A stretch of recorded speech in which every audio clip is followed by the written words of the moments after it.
Hello, നമസ്കാരം. എല്ലാവർക്കും നമ്മുടെ ചാനലായ ഗോ ഗ്രീൻ പ്ലാൻ ലവറിലേക്ക് സ്വാഗതം. ഞാൻ അനിമ. ഇന്ന് ഭയങ്കര എന്താ പറയേണ്ടത്, ഇപ്പോഴാണ് ഒന്ന് മഴയൊക്കെ മാറി. ഒരു 10-12 ദിവസമായിട്ട് നല്ല മഴ. ആകെ നല്ല എന്താ പറയേണ്ടത്, നമ്മുടെ പൂക്കളൊന്നും ഇല്ല. പിന്നെ നിങ്ങളെല്ലാവരും സേഫ് അല്ലേ?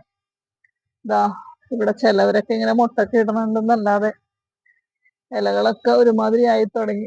പക്ഷെ വേറെ ചെടികൾക്കൊന്നും അങ്ങനെ പ്രശ്നങ്ങളൊന്നും വന്നിട്ടില്ല. വേണ്ട. പക്ഷെ എന്നാലും ഒട്ടും സുഖമല്ലാത്ത ഒരു കാലാവസ്ഥ.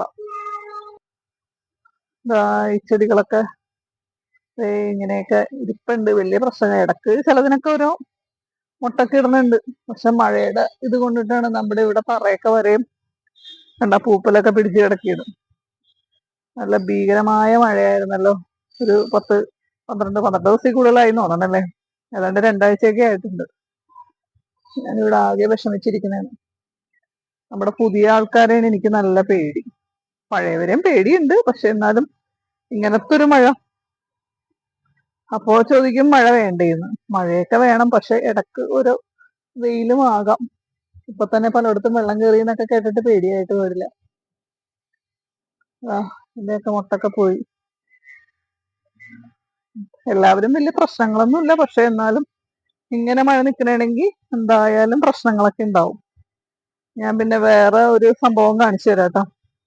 എന്റെ പുതിയ ആൾക്കാര്, ഇതാണ് എന്റെ പുതിയ ആൾക്കാരെയൊക്കെ ഞാൻ ഇത് കണ്ട ഇതിങ്ങനെ ചെടിച്ചട്ടിന്ന് എടുത്ത് പൊക്കിയിട്ട് ഇങ്ങനെ വെച്ചേക്കണേന്ന്. ഇതെന്തുകൊണ്ടാന്നറിയോ?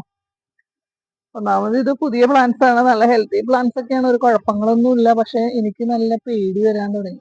ഇങ്ങനത്തെ മഴയായതുകൊണ്ട്. ഇവരൊക്കെ പുതിയ ആൾക്കാരല്ലേ. അപ്പൊ നമ്മുടെ ഒരു ഈ പെട്ടെന്ന് ചൂട് പോയി അങ്ങോട്ട് മഴ, ഭീകര മഴയായപ്പോഴത്തേക്കും ഇനി വല്ലതും സംഭവിച്ചാലോ എന്ന് ഓർത്തിട്ട് ഞാൻ പേടിച്ചിട്ട് ഇങ്ങനെയൊക്കെ എടുത്ത് വെച്ചേക്കാണ് കേട്ടോ. 2 ദിവസം കൂടി ഇങ്ങനെ വെക്കും. എന്നിട്ടും മഴ നിന്നില്ലെങ്കിൽ പിന്നെ നമ്മൾ താഴ്ത്തു കൊണ്ടേ വെക്കും. പോട്ടിംഗ് മിക്സിൽ നിന്നൊക്കെ മാറ്റിയിട്ട് ഇതേപോലെ തന്നെ കഴുകി സാഫിലൊക്കെ മുക്കിയിട്ട് മാറ്റി വെക്കാമെന്ന് വിചാരിക്കണേണ്. അതിനു മുമ്പ് വെയിൽ വന്നാൽ രക്ഷപ്പെട്ടു.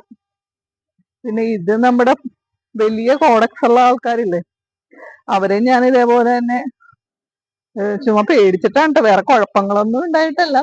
കോഡക്സിന് അങ്ങനെ വലിയ പ്രശ്നങ്ങളൊന്നും ഇല്ല. പക്ഷെ എന്നാലും എനിക്ക് പേടിയായിട്ട് ഞാനിങ്ങനെ, എനിക്കൊരു ഡൗട്ട് തോന്നിയിട്ട് ഞാൻ എടുത്ത് വെച്ചേക്കണതാണ് ഇങ്ങനെ. ഒരു പേടി.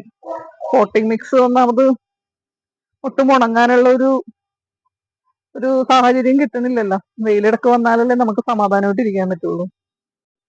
പിന്നെ മഴ ഇങ്ങനെ തന്നെ തുടരുന്നതാണെങ്കിൽ ഇത് കണ്ട, ഇതൊരു പ്ലാസ്റ്റിക് കവറിന്റെ ഉള്ളിലാക്കിയിട്ട് ഇങ്ങനെ ഒരു പൈപ്പ് ഇങ്ങനെ വെച്ചിട്ട് ഇങ്ങനെ മൂടി വെക്കാം എന്ന് വിചാരിക്കണേന്. ഒരു റെയിൻകോട്ട് പോലെ ഒരു തൽക്കാലത്തേക്ക്. വലിയ ഗുണമൊന്നും ഉണ്ടാവില്ല. എന്നാലും നമുക്കൊരു സമാധാനത്തിന് വേണ്ടി ഇതിന്റെ പോട്ടിംഗ് മിക്സ് എങ്കിലും നനയാതിരിക്കട്ടെ എന്ന് വിചാരിച്ചിട്ട്. പിന്നെ മഴ ഇങ്ങനെ കണ്ടിന്യൂസ് ആയിട്ട് ഇങ്ങനെ നിർത്താതെ വെയിലില്ലാണ്ട് മഴ പെയ്യണമെങ്കിൽ ഞാൻ മിക്കവാറും എല്ലാവരെയും ഈ പോട്ടിംഗ് മിക്സിൽ നിന്നൊക്കെ എടുത്ത് താഴ്ത്ത് വെക്കേണ്ടി വരും. അതേപോലെയൊക്കെ ആയിട്ടുണ്ട്. അതിന്റെ ഇടയ്ക്ക് ഓരോരുത്തർ പൂവൊക്കെ ഇട്ടിട്ടുണ്ട്. പിന്നെ ഇവിടെ മുഴുവനും പൂക്കളൊക്കെ കൊഴിഞ്ഞു കിടക്കുകയാണ്. ഇവിടെ ഈ മഴയുടെ ശക്തി കൊണ്ടാണ് ഇത്രയും പൂപ്പലൊക്കെ പിടിച്ചേക്കണത്. ചിലവരൊക്കെ മുട്ട ഇട്ടിട്ടുണ്ട്. മുട്ടൊക്കെ ഇട്ടിട്ട് കാര്യമൊന്നുമില്ല. എന്തായാലും ഇപ്പോഴത്തെ മഴയുടെ ഒരു ശക്തി കൊണ്ടെല്ലാം പോകാനാണ് ചാൻസ്. ഓക്കെ, അപ്പോ ഇന്നത്തെ ഈ കുഞ്ഞു വീഡിയോ ഇവിടെ നിർത്തിക്കോട്ടെ. അപ്പോ നിങ്ങളെല്ലാവരും നമ്മുടെ ഈ കുഞ്ഞു ചാനൽ ഒന്ന് കണ്ട് സപ്പോർട്ട് ചെയ്ത്, സബ്സ്ക്രൈബ് ചെയ്യാതെ കാണുന്നവരുണ്ടെങ്കിൽ ഒന്ന് സബ്സ്ക്രൈബ് ചെയ്ത് നമ്മുടെ ഈ കുഞ്ഞു ചാനൽ ഒന്ന് സപ്പോർട്ട് ചെയ്യണേ. Okay, thank you for watching.